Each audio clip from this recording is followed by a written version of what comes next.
Magandang hapon mga bata. Nung nakaraan ay nakilala natin ang Blanco family at ang mga naimbag nila sa larangan ng sining sa pamamagitan ng pagpipinta. At naituro na rin sa atin ni Kuya Glenn kung ano-ano ang mga dapat natin gamitin kapag tayo ay magpipinta. Ngayong hapon, sanayin pa natin na ating kakayahan sa pagguhit at tuturuan pa rin tayo ni Kuya Glenn.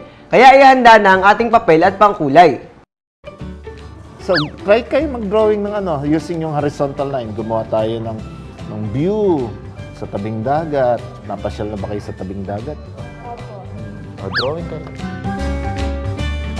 Out of the basic shapes, pwede ka na mag-create ng mga forms, mga shapes. Yun ang beginning. Ngayon, para pa tayo matuto na matagal, kailangan matagal pa tayo mag-painting. Kung ano yung close at heart nyo, ano ba yung mga activities nyo, ano ba yung gusto nyo, favorite nyo gawin. So, yun ang ipinta nyo. Kasi ang artist, pinipinta kung ano yung kanyang familiar sa kanya. Diba? Kung ano yung nakikita mo, ano yung kapaligiran mo, yun ang pinipinta mo. Kasi mas kabisado mo yun.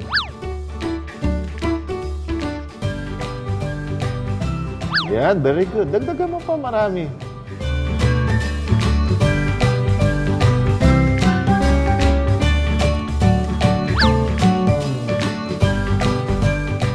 Yan, maganda ka palang gumawa ng bottle.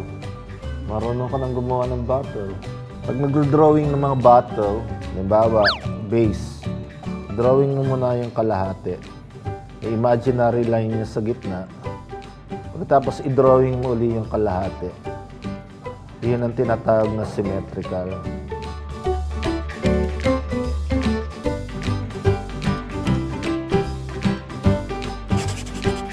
Mahalaga din palang may perspektibo ang ating iginuguhit. At mas magiging epektibo pala ang ating ginagawa kung iguguhit natin yung mga bagay na gusto natin at malapit sa puso natin.